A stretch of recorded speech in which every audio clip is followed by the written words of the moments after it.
Sahabat Fresh Juice dimanapun Anda berada, sesaat lagi kita akan mendengarkan Fresh Juice Rabu 13 Juli 2022 bersama Romo Antonius Haryanto dari Cirebon.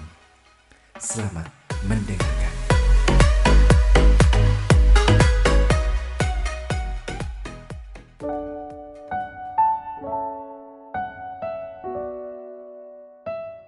Bapak Ibu, saudara-saudari dan teman-teman muda yang terkasih, apa kabarnya? Semoga Anda baik adanya, selalu sehat dan juga sukacita selalu. Salam untuk keluarga, masih liburan atau liburan sudah selesai, kembali ke dunia yang normal lagi.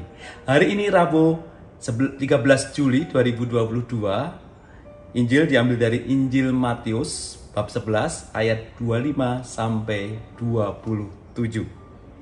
Pada waktu itu berkatalah Yesus, "Aku bersyukur kepadamu, Bapa, Tuhan langit dan bumi, karena semuanya itu Engkau sembunyikan bagi orang bijak dan orang pandai, tetapi Engkau nyatakan kepada orang kecil. Ya Bapa, itulah yang berkenan padamu. Semua telah diserahkan kepadaku oleh Bapakku, dan tidak seorang pun mengenal anak selain Bapa, dan tidak seorang pun mengenal Bapa selain anak, dan orang yang kepadanya anak itu berkenan menyatakannya." Demikianlah sabda Tuhan. Terpujilah Kristus. Bapak Ibu, saudara-saudari sekalian, pernahkah kita keluar dari kenyamanan kita, keluar dari zona nyaman kita?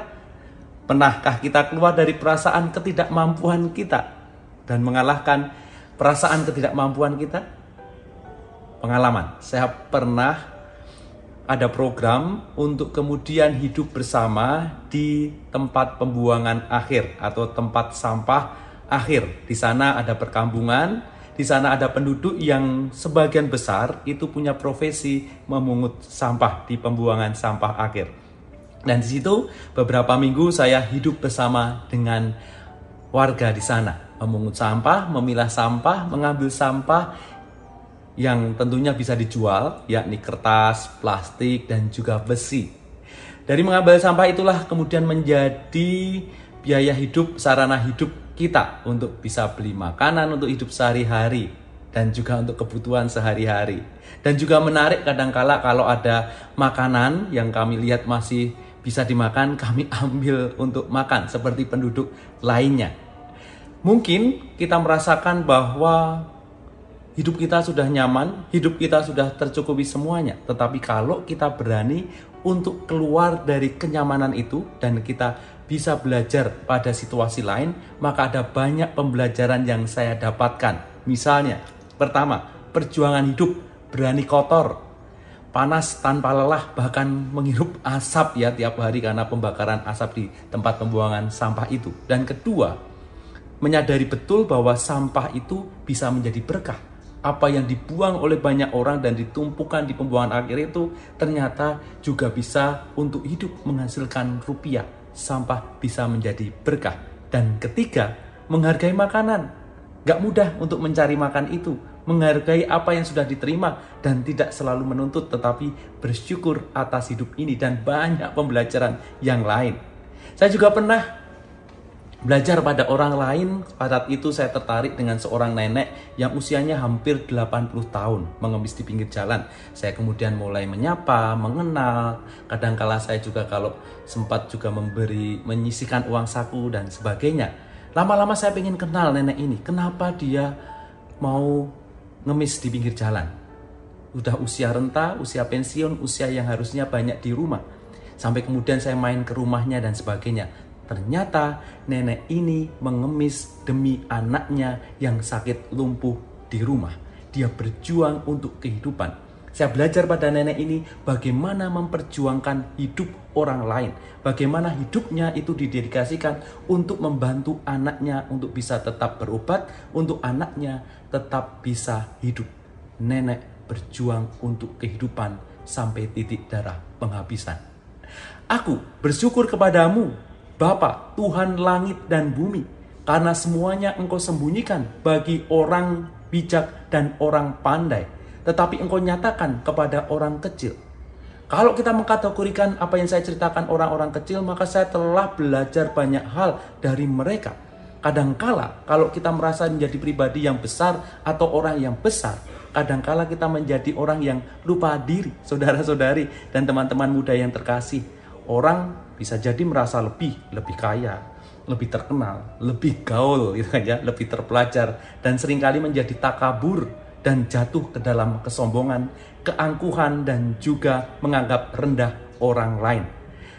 Karena merasa lebih tadi, banyak hal akan bisa hilang dengan sekejap mata, atau kemudian kita tidak mampu mengatasi diri, atau kemudian kita merasa tidak butuh orang lain sehingga kita tidak bisa bekerja sama dengan orang lain. Merasa lebih membuat kita tidak mau mendengarkan orang lain, maunya aku yang didengarkan.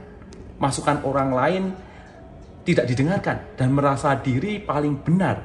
Ini mengerikan. Kalau kita teruskan, kita menjadi pribadi yang sombong, merasa benar, dan kemudian tidak membutuhkan orang lain atau bahkan merendahkan orang lain.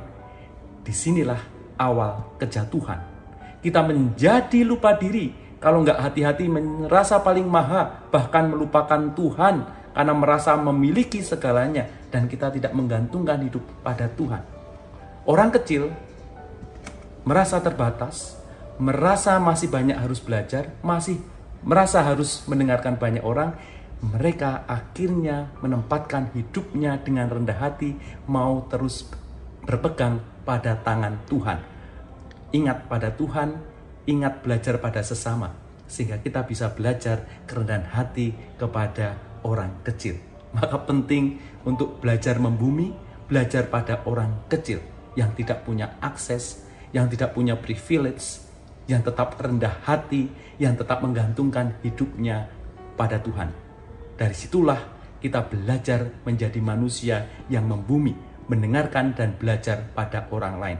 Maka Tuhan pada kesempatan hari ini mengingatkan menjadi orang yang bersyukur karena Ia menyatakan banyak hal pada orang kecil. Dan semoga kita juga belajar menjadi rendah hati, belajar pada sesama, dan bahkan belajar pada mereka yang sederhana dan kecil itu. 3 tips untuk menjadi lebih rendah hati. Pertama, meminta masukan orang lain. Jangan egois. Minta masukan pada orang lain, terbuka. Yang kedua, berani memposisikan diri dari sudut pandang orang lain. Jangan hanya sudut pandang kita yang merasa baik dan benar saja, tetapi posisikan dari sudut pandang orang lain. Dan bertanyalah bila ada yang gak ngerti. Jangan takut untuk bertanya kalau tidak mengerti. Jangan sombong diri.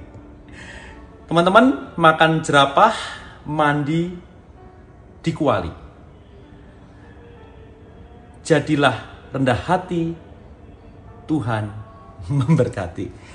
See you semuanya, sampai jumpa dan Tuhan memberkati.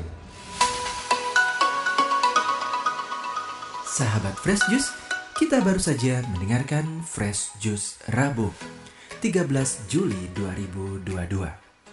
Saya Yofi Setiawan beserta segenap tim Fresh Juice mengucapkan terima kasih kepada Romo Antonius Haryanto untuk renungannya pada hari ini.